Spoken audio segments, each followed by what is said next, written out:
بسم اللہ الرحمن الرحیم۔ گزشتہ کل ہماری برطانیہ کی سرزمین پر سب سے پہلا ختم بخاری شریف اور حضرت شیخ زکریا نور اللہ مرقدہ کی زندگی کا آخری ختم بخاری شریف، کیونکہ اس کے بعد حضرت یہاں سے انڈیا گئے اور وہاں سے پھر واپس مدینہ شریف پہنچے اور مئی 1982 میں حضرت شیخ کا انتقال ہوا۔ سپٹمبر 1981 میں یہاں آئے تھے اور اس کے بعد اور کہیں پر حضرت کا ختم بخاری نہیں ہوا۔ یہ حضرت کی زندگی کا آخری ختم بخاری شریف اور بڑی روحانی مجلس تھی۔ اس میں سب کو حدیث شریف کی اجازت دی گئی۔ ہم بھی اس وقت عربی چہارم میں پڑھتے تھے، ریاض الصالحین پڑھتے تھے، تو ہم کو بھی یہ حدیث کی اجازت حضرت شیخ سے ملی تھی اور اس میں عام اجازت تھی سب کتب حدیث پڑھانے کی، اور اس مجلس میں یہ اوائل بھی پڑھی گئی تھی، اس کی بھی اجازت ہو گئی، سنبولیہ سیاہ سدہ کی بھی اجازت ہو گئی، اور پھر ہم کو ہمارے حضرت سے بھی اسپیشل اجازت بھی حاصل۔ حضرت نے اوائل سنبولیہ کا چھوٹا سا رسالہ ہے حضرت کے نام کے ساتھ، وہ بھی ہم کو دیا۔ تو الحمدللہ یہ بہت نورانی مجلس رہی، ماحول رہا اور بیانات وغیرہ ہوئے جو آپ نے سنے۔ اب آگے پڑھتے ہیں۔ 7 سپٹمبر 1981 مطابق 7 ذی قعدہ پیر، یہ 1401، آج فجر کی نماز اپنی جماعت علیحدہ کر کے ذرا تاخیر سے پڑھی۔ جب مجمع کی نماز ہو گئی، اس کے بعد چونکہ رات بخار کی شدت اور کثرت پیشاب اور نیند نہ آنے کی وجہ سے طبیعت مبارکہ زیادہ خراب رہی، جوں توں کر کے فجر پڑھی۔ اس کے بعد فوراً لٹا دیا گیا، مگر بخار اتنا شدید تھا کہ نیند پھر بھی نہیں آئی، ہیجانی کیفیت رہی اور کافی زیادہ کرب و بے چینی رہی۔ 9 بجے کے قریب بھائی ابو الحسن نے 4 انجیکشن ایک ساتھ مل کر لگائے، 2 طاقت کے 2 بخار کے۔ اس کے بعد تقریباً آدھ گھنٹے بعد بخار بھی اترنا شروع ہوا اور یہ ہیجانی کیفیت بھی ختم ہوئی اور الحمدللہ تھوڑی نیند بھی آ گئی۔ چونکہ جمعہ کے دن اس علاقہ بری کے ڈاکٹر اعظم جیلانی حضرت کو دیکھ کر گئے تھے اور کہہ گئے تھے کہ پیر کے دن آ کر خون پیشاب بلغم لے جائیں گے، نیز ایکس رے بھی کریں گے۔ چنانچہ ڈاکٹر بیگ صاحب 12:30 بجے آئے۔ حضرت سو رہے تھے، آتے ہی انہوں نے نبض دیکھی، حضرت بیدار ہو گئے، حضرت سے کچھ باتیں کرتے رہے۔ اس کے بعد انہوں نے 3 شیشی خون لیا۔ چونکہ نبض کی رفتار سست تھی اس لیے خون لینے میں ان کو دقت بھی ہوئی اور ڈاکٹر صاحب کے بقول خون مقدار سے کم لیا گیا۔ اس کے بعد پھر لٹا دیا۔ تھوڑی دیر کے بعد ظہر کی نماز ادا فرمائی، پھر سر پر تیل کی مالش ہوئی، پھر لیٹ گئے۔ ایک بات یہاں پر لٹا دیا بٹھا دیا سے یاد آئی کہ اس وقت بھی حضرت شیخ جب یہاں تشریف لائے تھے تو حضرت شیخ کو وہ دوائی پلانے گئے چمچی سے، تو حضرت نے اشارہ کیا کہ ٹھہرو، پھر انہوں سیدھا بٹھاؤ، کیونکہ لیٹے لیٹے اور ٹیک لگا کر کھانا پینا منع ہے۔ تو حضرت کو سہارا سے سیدھا بٹھایا گیا، پھر حضرت نے دوائی پی۔ یعنی اتباع سنت کا کتنا اہتمام ہے کہ اس بڑھاپے میں بھی 86 ایئرز کی ایج میں بھی ٹیک لگائے یا لیٹے لیٹے کچھ کھانا پینا پسند نہیں کیا اور سیدھے بیٹھے پھر دوائی پی۔ وہ بھی دوائی ہے، کوئی کھانا پینا نہیں ہے۔ ہم لوگ تو لیٹے لیٹے کھاتے بھی ہیں، کھانا پینا نہیں، دوائی تھی، مگر حضرت سیدھے بیٹھ کر پھر دوائی پی۔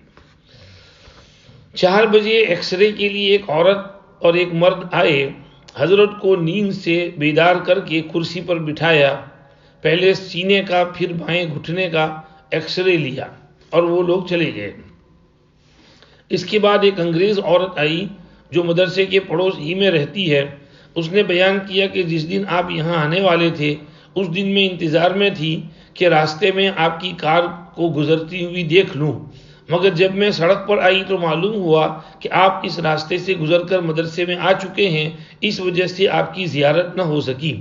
اس وقت اپنے لیے اور اپنے بھائی کے لیے جو کینسر کا مریض ہے دعا کے لیے آئی ہوں۔ حضرت نے دعا کے لیے فرمایا کہ دعا کروں گا۔ اس نے کچھ ہدیہ بھی پیش کیا جو کاغذ میں بندھا ہوا تھا۔ جب اس کاغذ کو کھولا تو اندر ایک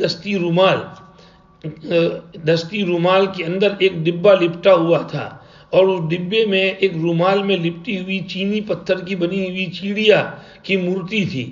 بہرحال 2 رومال اور ایک مورتی۔ حضرت نے فرمایا دعا کے لیے اس ہدیے کی ضرورت نہیں، اس کے بغیر بھی میں دعا کروں گا۔ تو اس عورت نے جواب دیا کہ دعا کی وجہ سے یہ میں نہیں لائی، اس کا دعا سے کوئی تعلق نہیں، بلکہ ویسے ہی خوشی سے لائی ہوں۔ تب حضرت نے قبول فرمایا، وہ عورت چلی گئی۔ اس کے بعد حضرت نے آرام فرمایا۔ چونکہ کئی دن سے بے خوابی چل رہی تھی، اس لیے حضرت کو تھوڑی نیند آ گئی۔ عصر کی نماز مجمع کے ساتھ نہیں پڑھ سکے، بلکہ غروب سے پون گھنٹہ پہلے جگا کر استنجا وضو کرایا۔ اس کے بعد اپنی نماز عصر پڑھی اور تھوڑی دیر کے بعد پھر مغرب پڑھی۔ مغرب کے بعد اپنے معمولات پورے کرتے رہے۔ اس کے بعد عشاء پڑھی، پھر آرام فرمایا، مگر رات بھر نیند نہیں آئی۔ بار بار پیشاب کا تقاضا ہوتا رہا اور جاگتے ہوئے ہی رات گزر گئی۔ 8 ستمبر مطابق 8 ذی قعدہ منگل۔ چونکہ رات بھر نیند نہیں آئی تھی، فجر کی نماز پڑھ کر لیٹے، مگر نیند دن میں بھی نہیں آئی۔ ایک قسم کی پریشانی کی کیفیت رہی۔ ظہر کے وقت سعودی مجلہ المسلمون جو لندن سے نکلتا ہے کی نمائندہ عفاف زین آئیں۔ یہ تو بہت پہلے سے مدرسے میں مولوی عبدالحفیظ صاحب اور مولانا یوسف مطالعہ صاحب سے کچھ پوچھتی رہی، اور اس نے حضرت سے بھی انٹرویو کی شکل میں چند سوالات کیے۔ پہلے تو مولانا عبدالحفیظ صاحب اور مولانا یوسف صاحب وغیرہ سے انٹرویو لیتی رہی۔ اس کے بعد اس نے حضرت کو سلام کرنے اور دعا کی درخواست کرنے کی خواہش ظاہر کی۔ مولانا یوسف صاحب نے آ کر اجازت لی۔ اجازت ملنے پر وہ برقع میں آئی۔ اس نے اخیر میں تصوف کے متعلق چند سوالات کیے، پھر یہاں سے اٹھی اور دروازے سے نکلتی ہی اس نے برقع سر سے اتار کر ہاتھوں میں لے لیا۔ تھوڑی دیر کے بعد فوٹو لینے والا ایک انگریز آیا۔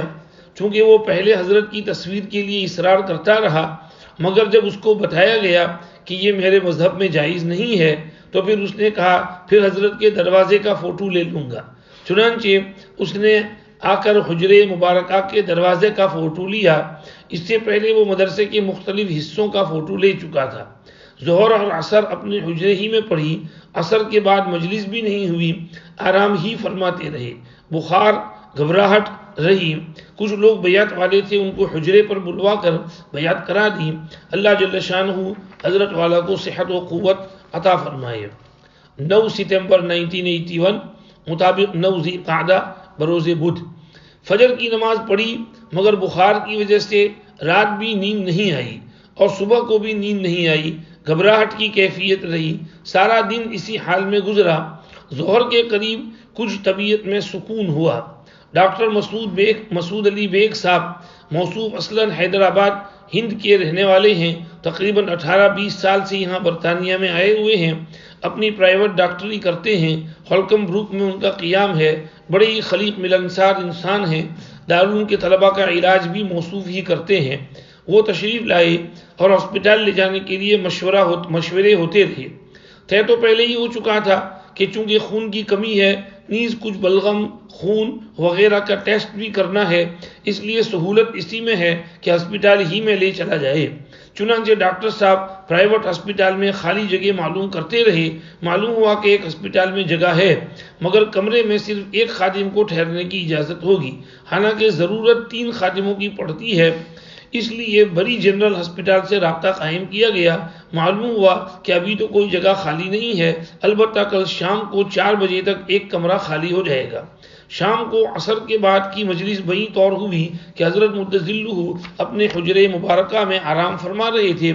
مجمع کمرے کی طرف متوجہ ہو کر بیٹھ گیا اور لاؤڈ سپیکر یہیں کمرے ہی میں رکھ دیا گیا۔ یہیں سے بچوں کے قرآن پاک کی بسم اللہ ملک عبدالحفیظ صاحب نے کرائی، اس کے بعد بیعت نجیب اللہ نے کرائی، پھر دعا ہوئی۔ اس کے بعد نجیب اللہ نے چہل حدیث پڑھی کہ پڑھنے والوں میں سے کوئی موجود نہیں تھا۔ اس کے بعد مجلس برخاست ہوئی۔ آج بھی مجمع اچھا خاصا تھا، چونکہ عشاء کے بعد مصافحہ کا دن تھا، مگر طبیعت کی خرابی کی وجہ سے یہ اعلان کر دیا گیا کہ مصافحہ نہیں ہو سکے گا، صرف زیارت ہوگی۔ چنانچہ مجمع قطار میں چلتا رہا، لائن لگا کر اور زیارت کرتا رہا، اور اس کے بعد تیل کی مالش کر کے حضرت کو لٹا دیا گیا۔ بخار کی وجہ سے رات بھر نیند نہیں آئی، نیز کھانسی کا بھی زور رہا۔ 10 ستمبر ذی قعدہ جمعرات، فجر کی نماز اپنی علیحدہ پڑھی، اس کے بعد لٹا دیا گیا، مگر نیند نہیں آئی۔ طبیعت میں ایک قسم کی بے چینی رہی۔ جوں توں کر کے ظہر کا وقت ہوا، اپنی ظہر پڑھ کر لٹا دیا گیا۔ آج ہسپتال جانا ہے، چنانچہ 5 بجے حضرت کو اٹھا کر استنجا سے فارغ کرا کر مدرسے کے دروازے پر آئی۔ کھلی ہوئی گاڑی بڑی سی موجود تھی، حضرت کو کرسی پر ہی بیٹھے ہوئے گاڑی کے اندر کرسی رکھ دی گئی۔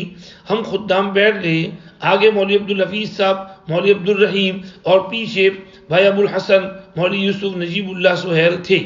گاڑی میں بٹھانے کے بعد مولانا عبدالحفیظ صاحب نے 3 منٹ دعا کرائی۔ دعا رقت انگیز تھی، مجمع خوب پھوٹ پھوٹ کر رویا اور حضرت مدظلہ کے لیے دعائے صحت کی۔ دارالعلوم سے 5:28 پر روانہ ہوئے۔ گاڑی چلانے والے بھائی ابراہیم سعید صاحب تھے۔ 5:40 پر بری جنرل ہسپتال پہنچے اور گاڑی سے اتر کر لفٹ کے ذریعے دوسری منزل پر گئے۔ وہاں کمرہ نمبر 7 جو بک کرایا گیا تھا اس میں گئے۔ جاتے ہی پہلے ایک مصری ڈاکٹر جن کا نام نیاز تھا، انہوں نے آ کر سلام مصافحہ کیا، باتیں کرتے رہے۔ انہوں نے نبض، بلڈ پریشر وغیرہ دیکھا۔ اس کے بعد ہسپتال کی نرس آئی، اس نے بھی یہی 2 چیزیں دیکھیں اور اطمینان کا اظہار کرتے ہوئے چلی گئی۔ واضح رہے کہ اب تک حضرت مدظلہ کا بلڈ پریشر کبھی بھی خراب نہیں ہوا اور کسی ڈاکٹر نے بھی اب تک کوئی کمی نہیں بتلائی۔ اس کے بعد ڈاکٹر جیلانی صاحب جو حضرت کے اصل معالج ثابت ہوئے کو ٹیلی فون سے اطلاع دی گئی کہ ہم ہسپتال پہنچ گئے ہیں۔ انہوں نے 7 بجے آنے کے لیے بتلایا، چنانچہ 7 بجے وہ آئے۔ نبض، پیٹھ دیکھی، نرس کو بلا کر بتایا کہ حضرت کا پیشاب، پیخانہ، بلغم سب لینا ہے اور خون لینے اور ایکس رے کرنے کے لیے انہوں نے بتلایا۔ انشاءاللہ کل صبح جمعرات کا سب کچھ کریں گے۔ اس کے بعد ڈاکٹر جیلانی صاحب نے نرس سے کہہ کر پیشاب آور ایک گولی دلوائی، حضرت کو استعمال کرائی گئی اور یہ بتلا کر چلے گئے کہ اس وقت سے صبح تک حضرت کو کم از کم 2 لیٹر پانی پلائیں اور جتنی مرتبہ پیشاب آئے وہ سب نرس کو دیتے رہیں۔ نیز اب سے صبح تک 3 مرتبہ کا پائخانہ چاہیے۔ پیشاب 2 مرتبہ آیا، اس کے بعد حضرت کو ذوق زیادہ محسوس ہونے لگا۔ چنانچہ نرس نے آ کر طاقت کی ایک گولی دی۔ اس کے بعد الحمدللہ طبیعت پر وہ ذوق کا احساس نہیں رہا، گو کہ ذوق بہت ہے۔ اس کے بعد رات میں سونے کے وقت 2 مرتبہ نرس نے آ کر بخار دیکھا اور بلڈ پریشر دیکھا۔ عشاء پڑھ کر حضرت مدظلہ کو لٹا دیا گیا۔ حضرت کے ساتھ اس حجرے میں بھائی ابو الحسن اور نجیب اللہ سوئے اور سہیل کو دوسرے کمرے میں سونے کی جگہ دی کہ بڑی مشکل سے حضرت کے ساتھ 2 خادم کی اجازت ہوئی، اور 3 کے بغیر یہاں کام نہیں چلتا کہ ہر وقت قدمچے پر بٹھانے کے لیے 3 آدمیوں کی ضرورت پڑتی ہے۔ ویسے بھی یہاں کے مخلصین نے 2 آدمیوں کی ڈیوٹی لگا لی کہ 12 گھنٹے فلاں 2 آدمی رہیں گے اور 12 گھنٹے فلاں 2 رہیں گے۔ چنانچہ آج رات میں رشید بھائی خان بولٹن اور بھائی حنیف املہ بولٹن رات حضرت کے پاس رہے۔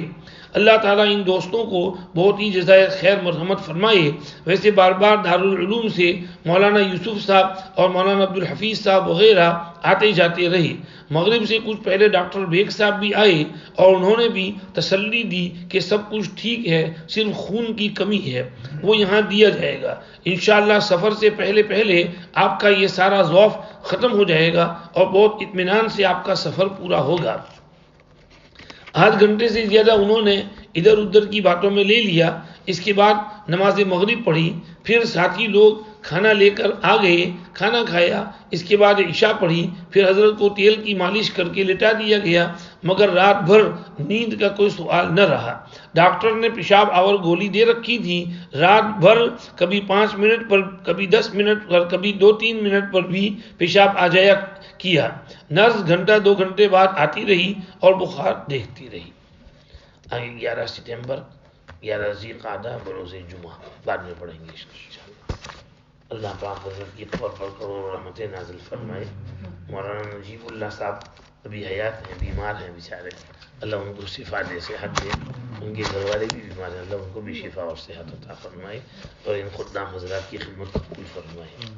سبحان اللہ بحمدہ، سبحانک اللہم وبحمدک، اشہد ان لا الہ الا انت